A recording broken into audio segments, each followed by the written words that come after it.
तो हेलो नमस्कार दोस्तों, कैसे हो आप लोग? सारे के सारे बढ़िया होंगे, जबरदस्त होंगे। आज हम करते हैं परावर्तन के नियम पर ही दूसरा वाला क्वेश्चन। पहला वाला कौन सा था दोस्तों? परावर्तन का था, लेकिन इस बार कौन सा है दोस्तों? अपवर्तन का। ठीक है, तो क्वेश्चन बढ़िया है, अपने आप में काफी अच्छा है। आप लोग जरा कृपया करके उस क्वेश्चन को सॉल्व करने की कोशिश करेंगे। क्वेश्चन हमारा क्या कहता है, याद रखेंगे। ठीक है, हाइगेंस के द्वितीय तरंगिकाओं के सिद्धांत के आधार पर तरंगों के अपवर्तन की व्याख्या अथवा स्नेल का नियम। ठीक है, अथवा स्नेल का नियम। तो इसमें क्या है ना, देखो हमें सिर्फ और कुछ याद रखना है। इसमें बोला इतने इस पर व्याख्या और अथवा स्नेल का नियम। लेकिन कल हमने क्या पढ़ा था? कल हमने जो पढ़ा था वो पढ़ा था परावर्तन, लेकिन आज क्या है दोस्तों? अपवर्तन, यानी कि आत्योईकरण। कल जातीयोईकरण थी। ठीक है, तो यहाँ पर मैंने आप लोगों को क्या बताया था? एक हम दोस्तों क्या कहते हैं, एक परावर्तक तल होता है, वो सॉरी अपवर्तक तल। लेकिन कल क्या था? परावर्तक तल। आज क्या है? अपवर्तक तल। सेम कल का ही कॉन्सेप्ट रहेगा, बिल्कुल कॉपी कॉन्सेप्ट रहेगा। ठीक है, तो याद रखेंगे बढ़िया तरीके से। और देखो मैं ये वीडियो दोस्तों दिन में शूट करता हूँ ना, तो इस वजह से, यानी कि 2:06 हो रहे हैं, इस वजह से दोस्तों क्या है ना कि मतलब थोड़ा शोर ज्यादा आता है। बस थोड़ा सा उस शोर को थोड़ा सा मैनेज करने की कोशिश करेंगे, प्लीज आप लोगों से रिक्वेस्ट करता हूँ। ठीक है दोस्तों, तो ये दोस्तों हमारे पास क्या है? हमारे पास ये, चलो इसको अभी हम परावर्तक तल अभी नहीं है ये अब क्या दोस्तों? अपवर्तक तल है। परावर्तक तल जितना ठोस होता है तभी तो टकरा कर वापस जाती है, लेकिन इसमें क्या होगी? आती होगी, लेकिन किरण थोड़ी सी परावर्तित हो जाएगी। अब यहाँ से क्या हुई ना दोस्तों? एक प्रकाश की किरण आई, बिल्कुल आई। तो यहाँ से हमने क्या काम करा? प्रकाश की किरण डाली, बिल्कुल डाली। लेकिन क्या होता है ना, सघन माध्यम से विरल माध्यम में जब जाती है तो थोड़ी सी किरण मुड़ती हुई प्रतीत होती है। क्या होती है दोस्तों? थोड़ी सी मतलब किरण जो होती है मुड़ती हुई प्रतीत होती है। तो दोस्तों क्या होगी? अपने मार्ग से थोड़ी सी विचलित हो गई, नहीं हो गई? बिल्कुल हो गई। अब देखो हमने क्या काम करा, यहाँ पर इतने बीच में एक अभिलंब डाला। क्या डाला हमने भैया? एक अभिलंब डाल दिया। ठीक, बिल्कुल। क्या डाला दोस्तों? एक मैंने अभिलंब डाल दिया। ये देखो यहाँ पर अभिलंब डाल दिया, इस वाले पॉइंट और दोस्तों ये वाला पॉइंट। पहले भी हमने ए माना था और पहले भी दोस्तों हमने इसको ए डैश माना था। ठीक है, तो ए डैश माना था, बिल्कुल माना था। आपकी इच्छा है। अब चाल यहाँ से दोस्तों क्या थी? बी वेग से चाल आ रही थी, B1 से चाल आ रही थी, तो माध्यम क्या हो जाएगा दोस्तों? B2 हो जाएगा। यानी कि बी वेग से आ रही थी तो माध्यम क्या हो जाएगा? B2 हो जाएगा। लेकिन समय दोनों के लिए बराबर बराबर रहेगा। ठीक है, समय दोनों के लिए दोस्तों बराबर बराबर रहेगा। तो यहाँ से याद रखेंगे ये वाला कोण क्या होगा दोस्तों? आई होगा। तो यहाँ पर ये वाला कोण क्या? आई। अब यहाँ पर ये वाला कोण आपको क्या नजर आ रहा है? आड़सा नजर आ रहा होगा। और ये वाला कोण दोस्तों आपको क्या आ रहा है? आड़सा नजर आ रहा होगा। ठीक है, तो बस आपको इतना ही समझना था और इसमें इतना कुछ समझने की जरूरत नहीं है। ठीक है, डायग्राम में जैसे जैसे वैल्यू दे रखी है हम वैसे वैसे रख देंगे और जैसे जैसे है वैसे वैसे रहने देंगे। ठीक है, तो यहाँ से दोस्तों हमने क्या काम करा? प्रकाश की किरण ऐसे आ रही है ना, कोई प्रकाश की किरण ऐसा आएगी ना, तो वो आते आते आते आते एक बार क्या होगी? पूरी पूरी पूरी पूरी ऐसे ऐसे मिलती हुई सी नजर आएगी। ठीक है, अब यही प्रकाश की किरण ऐसा आएगी, तो ये दोस्तों प्रकाश की किरण कैसे नजर आएगी? आपको उस त्रिभुज के आकार की नजर आएगी। ठीक है, तो अब शायद देखो आपको समझ में आया होगा। मैं जरा ब्लू मार्कर से बना देता हूँ एक ऊपर वाली किरण को, जिससे कि आप लोगों के दोस्तों समझ में आ जाए, समझ में आ जाए। ठीक है, तो इस वाले त्रिभुज में और इस वाले त्रिभुज में दोस्तों थोड़ा सा फर्क है। ठीक है, तो याद रखेंगे बस। इसको हमने क्या माना? इसको दोस्तों हमने बी माना और इसको दोस्तों हमने क्या माना? बी डैश मान लिया। ठीक है, इस वाले पॉइंट को हमने क्या माना? B dash. और इस वाले पॉइंट को दोस्तों हमने क्या माना?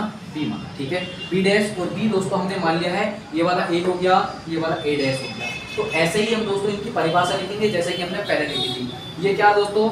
यहाँ से इसको जेड कहेंगे, इसको दोस्तों जेड डैश कहेंगे। ये होगा आपतित तरंगाग्र होगा। पहले क्या था? परावर्तित तरंगाग्र था, लेकिन अब क्या दोस्तों? आपतित तरंगाग्र है। ठीक है, तो हम यहाँ से कह सकते हैं, यानी कि आपकी मर्जी है, चाहे इसको आप जेड डैश नाम दे दो या ए बी नाम दे दो, कुछ भी नाम दे दो, वो सिर्फ आप लोगों के ऊपर डिपेंड करता है। ठीक है, तो याद रखेंगे यहाँ पर हमारे पास क्या नजर आ रहा है? ए डैश क्या है दोस्तों? ये हमारे पास क्या है? आपतित तरंगाग्र, क्योंकि प्रकाश की किरणों को आता हुआ नजर दिखाई दे रहा है। ठीक है, आपतित तरंगाग्र, आपतित तरंगाग्र है। तो यहाँ से दोस्तों हमें यहाँ से क्या नजर आ रहा होगा? यहाँ पे यानी कि देखो ए और बी, ये भी क्या है दोस्तों? ये आपतित किरण है। ठीक है, ठीक है, आपतित किरण कह सकते हैं। आपतित किरण यानी कि ए और बी, क्या दोस्तों? ए और बी, आपतित किरण,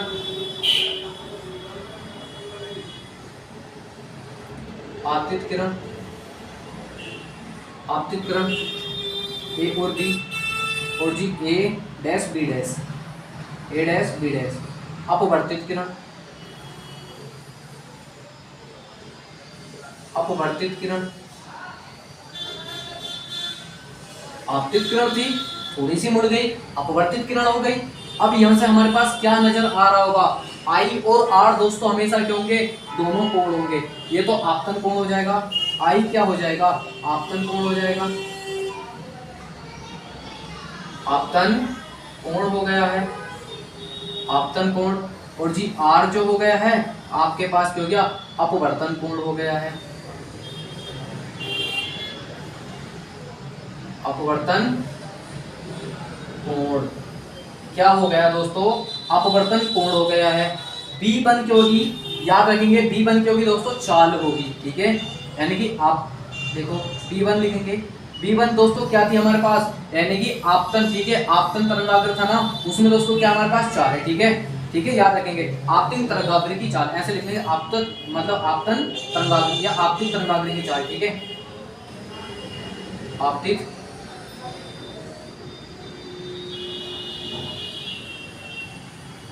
की चाल, आपतित तरंगाग्र की चाल। और जी B2 क्या हो जाएगी, अपवर्तित तरंगाग्र की चाल, अपवर्तित तरंगाग्र की चाल। लो जी भैया आपने ये भी सीख लिया, ठीक है, आपने ये भी सीख लिया। इसकी परिभाषा में आपको कुछ भी लिखने की जरूरत नहीं है, बस इतना सा ही पॉइंट लिखना है, बाकी और कुछ मत लिखो, कुछ भी मत लिखो, ठीक है। तो मेरा सिर्फ कहने का मतलब यही है, आपको सिर्फ कॉन्सेप्ट समझना है, बाकी और कुछ नहीं, क्योंकि कॉन्सेप्ट हमारे आना बहुत जरूरी है। कॉन्सेप्ट नहीं आएगा तो दोस्तों दिक्कत तो आनी जायज है, ठीक है, दिक्कत तो आनी जायज है। अब ऐसे ही दोस्तों हम क्या काम करेंगे, त्रिभुज देखेंगे, त्रिभुज। तो त्रिभुज दोस्तों हमें क्या नजर आ रहा होगा, ए बी ए डैश, त्रिभुज देखेंगे ऊपर वाला, त्रिभुज देखेंगे ए बी ए डैश। तो मैंने क्या देखा, सबसे ऊपर वाला त्रिभुज दोस्तों आपको क्या नजर आ रहा है, आपका भैया त्रिभुज ए बी ए डैश, ठीक है, ए बी ए डैश, ठीक है। जब आपके पास ए बी ए डैश नजर आ गया तो हम इसे दोस्तों किस में तोड़ेंगे, साइन में तोड़ेंगे, ठीक है, किस में तोड़ेंगे दोस्तों, साइन में तोड़ेंगे।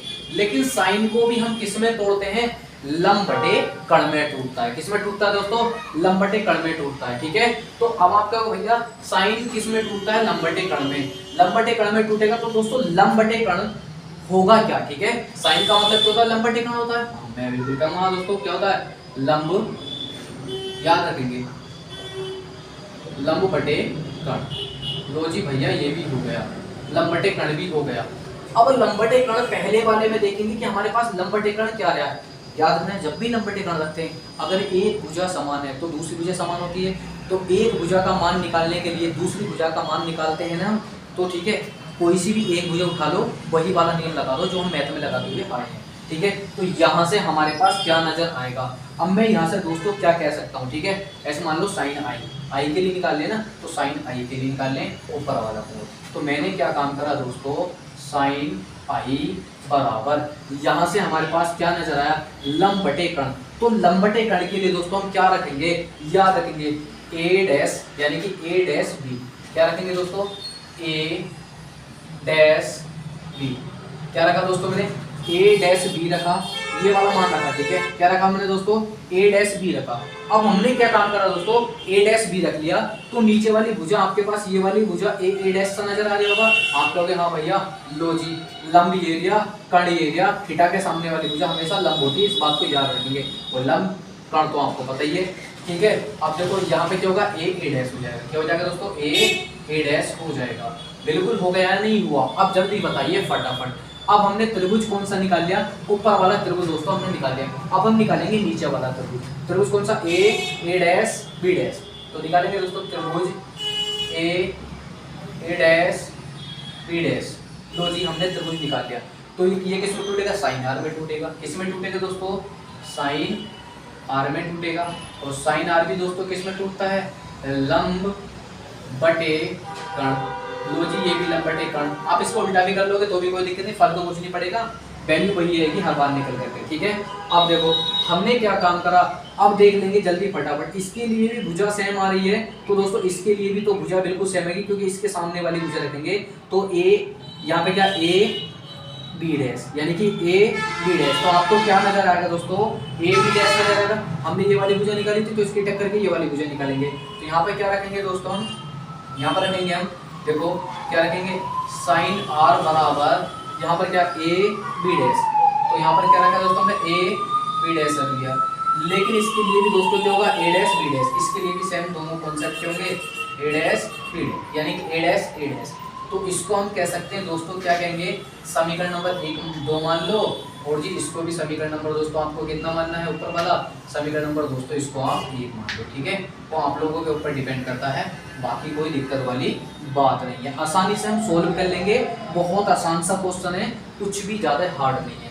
तो हमने दोस्तों क्या कहा, यहाँ से आगे को हम क्या करें, समीकरण नंबर 1 समीकरण नंबर 2 से, ठीक है, याद रखेंगे, ठीक है। मैंने क्या काम करा, समीकरण नंबर 1 व 2 से, लो जी हमने समीकरण नंबर 1 व 2 रख ली। समीकरण नंबर 1 क्या कहती है हमारे पास, वो कहती है भैया साइन आई बराबर साइन आई बटे दोस्तों क्या हो जाएगा, साइन आर हो जाएगा, ठीक है, साइन आर हो जाएगा। अब बराबर में वैल्यू क्या रखेंगे, यहाँ पर रखेंगे हम ए डैश बी, बिल्कुल रखे जाएगा। तो इसके बटे में क्या आएगा दोस्तों, ए डैश आएगा। तो इस पूरे के बटे में क्या आ जाएगा, ये वाली वैल्यू हो जाएगी ए बी डैश, और यहाँ पर क्या आएगा ए डैश। लो जी अब देखो यहाँ से आपको ए डैश दोस्तों कटा हुआ नजर आएगा। आप कहोगे हाँ भैया बिल्कुल कट रहा है ये, तो ठीक है। हमने यहाँ से क्या काम करा दोस्तों, साइन आई बटे साइन आर रख लिया, साइन आई बटे साइन आर रख लिया। बराबर में क्या बचा, ए डैश बी और जी ए बी डैश। यही तो पॉइंट बचा आपके पास, जल्दी बताइए फटाफट, यही तो पॉइंट बचा। तो आप कहोगे हाँ भैया बिल्कुल यही पॉइंट बचा, ठीक है। जब आपके पास दोस्तों यही पॉइंट बचा तो हमने क्या काम करा, यहाँ से आगे को हमें कुछ नहीं रखना, ठीक है। तो ये दोस्तों इसकी पूरे की वैल्यू रख लेंगे। अब हम यहाँ से इसकी पूरे की वैल्यू रखेंगे। यहाँ पर क्या मेरे दोस्तों, साइन आई बटे क्या हो जाएगा, साइन आर।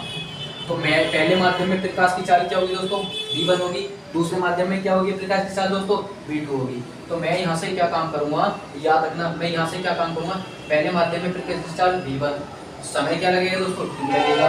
दूसरे माध्यम में प्रकाश की चाल क्या आएगी, V2 आएगी। क्या आएगी दोस्तों, V2 आएगी। समय क्या लगेगा दोस्तों, T लगेगा। तो यहाँ से आपको समय कुछ कटता सा नजर आ रहा होगा।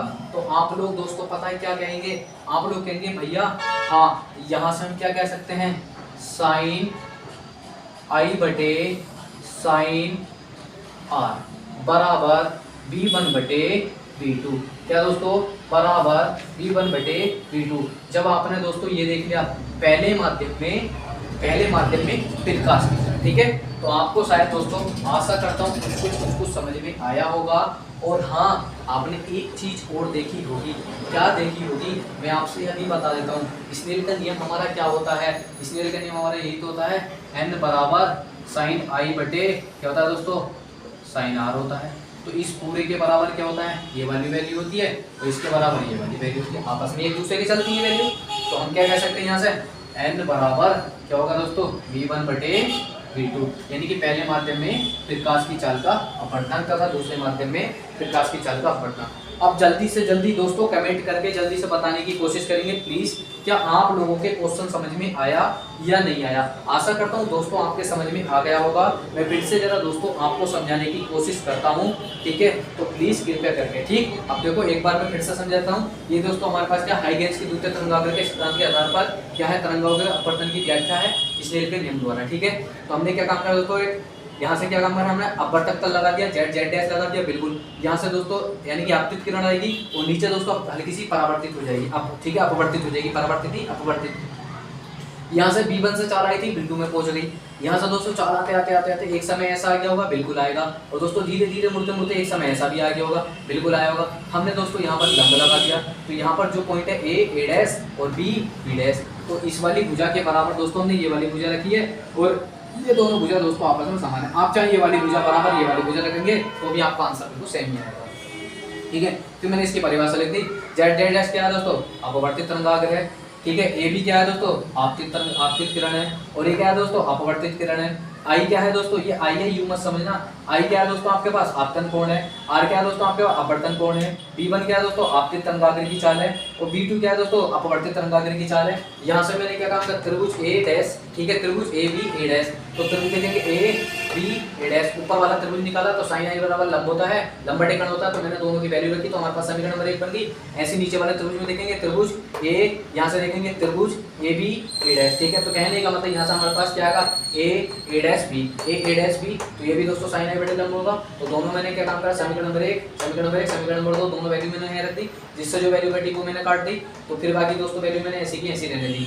जब मैंने वैल्यू दोनों की दोनों ऐसी की ऐसी रहने दी तो यहाँ पर साइन आई बटे क्या आएगा, ए डैश बी डैश, इसके बराबर ही होगा। तो हम कह सकते हैं पहले माध्यम में प्रकाश की चाल, दूसरे माध्यम में प्रकाश की चाल। ठीक है, ऐसे ही होगा। तो साइन आई बटे क्या होगा, v1 बटे v2 होगा, साइन आर बराबर भी v1 बटे v2 आई होगा। तो यहाँ से हम क्या कह सकते हैं, साइन से साइन काटोगे तो आपके पास क्या आएगा, आई बटे आर आ जाएगा। बात वही है, लोड फेर के कुछ नहीं है। ठीक है, तो साइन आई बराबर क्या होता है, साइन आर बराबर होता है n। तो बस यही मैंने पहले माध्यम प्रकाश चाल, दूसरे माध्यम प्रकाश चाल, बस इतना ही समझाना था। आशा करता हूँ दोस्तों आप लोग समझ गए। बस यही मेरा लास्ट मतलब था आपको समझाना। ठीक है दोस्तों, बाय बाय, मिलेंगे आप लोगों से कल। और वीडियो लाइक करके बताना, कमेंट में बताना वीडियो कैसी लगी। ठीक।